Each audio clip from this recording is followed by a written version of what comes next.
round 2. Anyways, at the end, we find out that Nick Fury that we saw throughout the movie was actually Talos from Captain Marvel. Mm-hmm. What?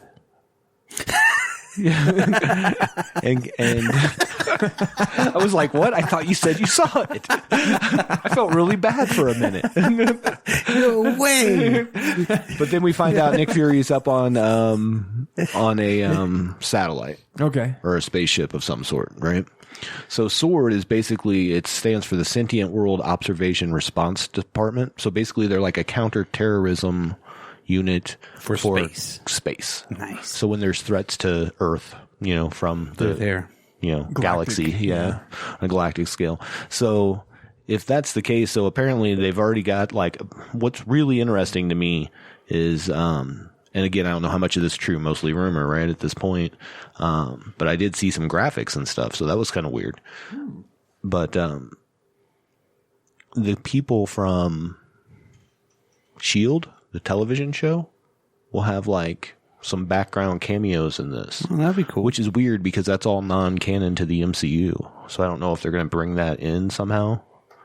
But then they also talked about possibly Thane, and I can't remember his daughter's name, but Thanos' kids being the main. Oh yeah, because she was so popular, huh? Yeah. Yeah. No, not her? not Gamora, not Nebula. Oh, these are different people. Oh. Or maybe it's his other son or something. Yeah, well, he's a galactic conqueror. You know what he'd be doing. Come on. He's going in. He's like, I'm going to have one with you. And this is my little Thanos for here. And then he goes to one and he goes to Gamora's land. He's like, no, there's one there. That's fine. Imagine Thanos' Christmas list. He's like, I don't even remember how many kids I got. But yeah, it looked like there was quite a few people involved in it, and it's going to be a regular show that's going to be on Disney Plus, if that's fact. Well, I can't wait till the Marvel movies or the Marvel shows do hit Disney Plus, and hopefully they strategically plan these because everybody's so hyped up about the Mandalorian. Everybody that I talk to that's doing streaming is like, that is so awesome. Yeah, absolutely. Hopefully that they extend it, and the Marvel shows are just as good. So I think better. Everybody was like. There's been a lot of talk on the internet about how it's kind of set up to fail, Disney Plus, because none of these shows are coming out until a year from now. Yeah.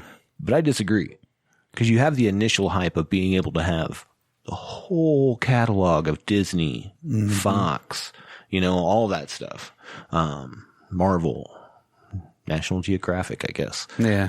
Surprisingly, they look like they have decent shows. Yeah. I actually have watched the Jeff Goldblum show. Yeah, it's pretty awesome. Yeah, that's a pretty good show. He's a strange fella. Yeah, he's weird. But it's awesome. Yeah. He's all tattooed. But I think it actually works out because you build off that initial hype of having that back catalog. You give them something. You give them Mandalorian, which is amazing. Oh, my God. You put a lot of effort into it, obviously. Yeah. That'll let you ride for a little bit. And just about the time you are waning...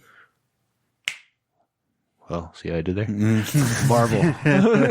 Marvel shows start, you know what I mean? I hope so. It's cool to watch some of the old cartoons. Everybody's into Disney Plus right now, just because there really is a lot of cool shit. Dude, I've been watching even newer cartoons. I was watching that Avengers. I was like, man, I'm just going to watch this show. Why not? Yeah. And while I'm working or something, you know? Yeah. No, I watched Willow already. Willow of course. Willow's awesome. Matt Mardigan is the fucking tits. He's fucking badass. All right. Brock would have had Val Kilmer's baby back then. No. I would have taken care of his baby. Oh, good baby. Yeah. Don't worry, Val. I got you. You call him Val? That's so cool. Yeah. They fucked up in the Doors movie at one point, and they one of the characters actually does call him Val. Really? Yeah. I never caught that. I've seen that movie a lot. When they're in the showers, when they get busted by the cop right before one of the shows, and she's like, "You hear him out there, Val? They're calling for you," and they left it in. Yeah. Oh, really? Yeah. It was a pretty cool little flub. Yeah. I'll have to check that out now. Yeah, I know. Yeah, you got to go back and watch that. I wonder what the subtitles say. I kind of think that the period when I was watching that movie a lot, I could see why I missed it. Yeah, because it's really high. All right. We can move on to new music. Now, this since we don't have a wrestling corner this week, I actually have a little vinyl corner right here too. Nice. So as what far sound as do we do for that? Like a scratching record? Like we do a little bit of Lee Scratch Perry there. So as far as like new music that comes out, not vinyl, Link Ray's got a Link Ray collection. You guys have all heard Rumble before, of course. So I'm kind of curious to see what they put on something that's really big. And I think Wire, the old punk band, is coming out with something new too in January. The Who just came out with a new record. Oh, really? What the fuck? Right? Who knew? Yeah, Pete Townsend and fucking Roger Daltrey recorded a new record. So a record? Yeah, like a record. They recorded their record. They made a record of their record. What? It's crazy. I think they've had like 14 or 24 releases. I don't fucking even know anymore. I know. Eminence Front was one of the last really cool songs they came out with. But as far as like my vinyl corner here, vinyl is pretty expensive. I mean, $20 for a vinyl. Sure. Yeah, it makes sense. $28 for a premium vinyl. It makes sense. But I don't really have $30. Like there's a vinyl, like record, what is it? Vinyl Me Please, I think it's something like that. It's like a subscription service, and you pay it's like $80 for 3 months or some shit. Fucking outrageous. Yeah. But they have some really cool fucking releases. Like Queens of the Stone Age, Songs for the Deaf, has only been released on vinyl one time. Right. Back whenever they first released it. Well, they did a special vinyl release of that one, and I bet you it's breaking all kinds of records just because it's no pun intended. No, for real. Like, I mean, literally, like it's huge. Like everybody wants that one. Yeah, everybody really wanted that one. Cause I only have one Queens record. I think I got Rated X whenever it came out back in like 2000. Nice. Something like that. Or shit. It was earlier than that. Shit, I've had it forever. But Queens are releasing all their stuff over the last couple of months, just back on vinyl again, so it's pretty cool. But the Raincoats, I don't know if you guys have ever heard of the Raincoats. It's their 40th anniversary.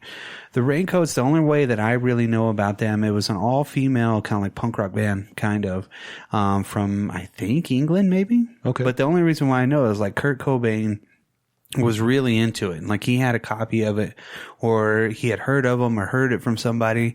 He literally had a handwritten letter written to the woman that was in the band working at some bookstore or something like that. And she sent him a copy of the vinyl back in the day, like really, really back in the day. So, and the record's actually pretty good. I've listened to it before. That's cool. You can download it on, Apple and everything like that. Funkadelic, they're re-releasing Maggot Brain. Which, Funkadelics is the shit. They're pretty badass. I just like them because of the name. The Friday the 13th Part 6 soundtrack is coming out by Henry Manfredi. That's an interesting I know, choice. It's weird. This is kind of like odd, that they're releasing that on vinyl. The vinyl looks pretty cool too. Right on. Then Jimi Hendrix, again. Jimi Hendrix releases a record a year. And this is not an Experience Hendrix one either, so I don't know how they're doing it. But I think it's a Capitol record because it's for the Fillmore East recordings. Okay. It's called Songs for Groovy Children. So I love creepy at all. Yeah, I know. I don't think it was in that time if you think about what he's talking about. Yeah, so I bet you it's just a re-release of the Band of Gypsies type stuff. Yeah. I didn't really research it because that's my favorite era of Hendrix anyway. Sure. So. Yeah. Other than that though, there's really I think that I want to continue the vinyl thing just because there's just so much. There's more vinyl coming out, anniversaries and re-releases, than there are new music that intrigues me. Sure. You know what I mean? Because there's a lot. Speaking of vinyl and the Who, I was just thinking that probably the latest Who that I own on vinyl would be like Quadrophenia. Damn. That's the latest. Because that's when I stopped. I was I'm about Who'd out. Yeah. Every once in a while, like, it's nice to pop in a little bit of the Who, and then you're like, oh, okay, I get it. But you don't need any albums after like their fourth or no. Like I said, Eminence Front is a really cool song. Yeah, but I think it came out in the CD age. Yeah, so it's kind of weird. Yeah. Eminence Front. So it's such a weird song, and I just always want to go, Eminence Front. And to speak to your point on the vinyl, since we're still talking about that, the one upside to buying vinyl too is that a lot of times you do get a digital copy with it. Yeah. No, it's cool. No, I have a pretty decent sized collection, and I really do. I don't covet my collection, but I really do enjoy my collection. Yeah, because every once in a while I'll just go in there and I'll throw in a record, and I'm like, all right, cool.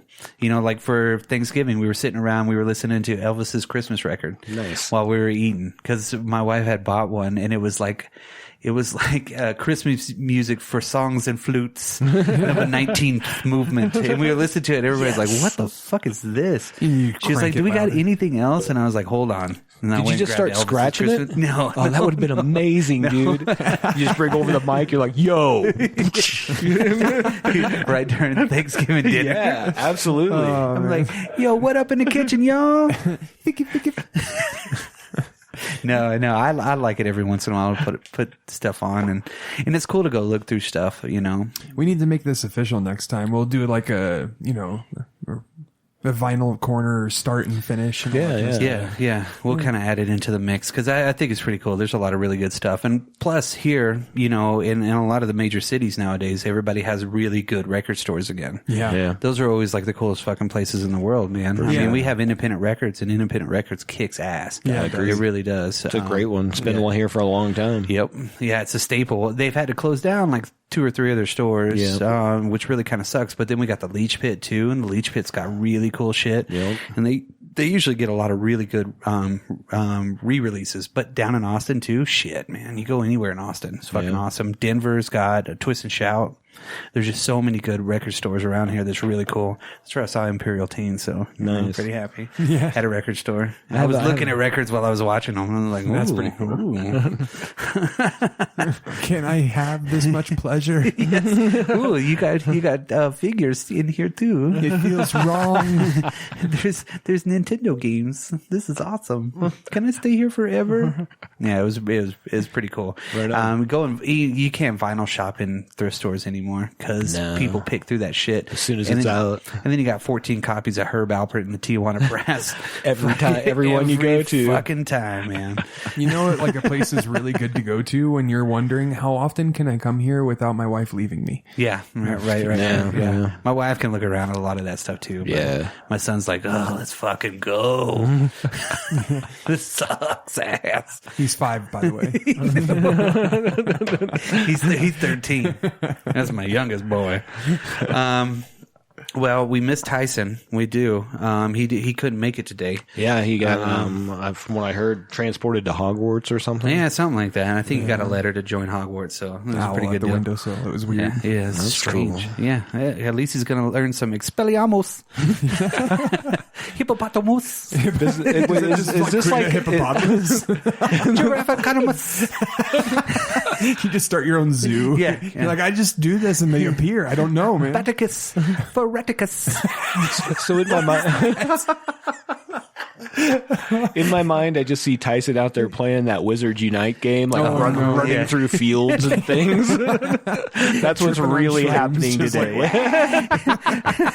Fixicus, mysticus. Bath salts were involved. Yes. Zombie 90 to us. Eat your facius. Eat your facius. He finally snaps out. He's like, oh God. Wait a minute. I'm not from Florida. Well, Tyson, we miss you. I know you'll be listening to this tomorrow.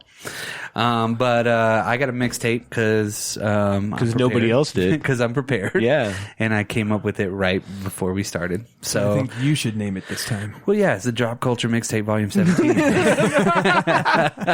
Lackluster, but I like it. No, it fits it right into where we need it, okay? Right between 16 and 18. In there, right there. So I'm starting off with High Plains Drifter by the Beastie Boys. Okay. Then I'm going to change it up a little bit. And Strawberry Letter 23 by the Brothers Johnson. Now this is a strange one, and I love this song. It's Common People by William Shatner. What? Have you ever heard it? I don't think I've heard that. Oh my God, it's an amazing song. Ben Folds from Ben Folds 5. He plays in the background for it, and it is fucking amazing. Okay. The whole record is great. But it's really William Shatner. It's William Shatner doing a spoken word. He's like, Common People. Oh my God. And it's fucking, Ben Folds is an awesome musician. Sure, yeah. It may be amazing. Oh, but it's a great song, dude. It really is. You got to listen to it. Wow. And then after that, I got Turned Into by the Yeah Yeah Yeahs off of their really great album. I love that album. Then after that, I go a little bit heavy with the Hidden Masters on the Sword.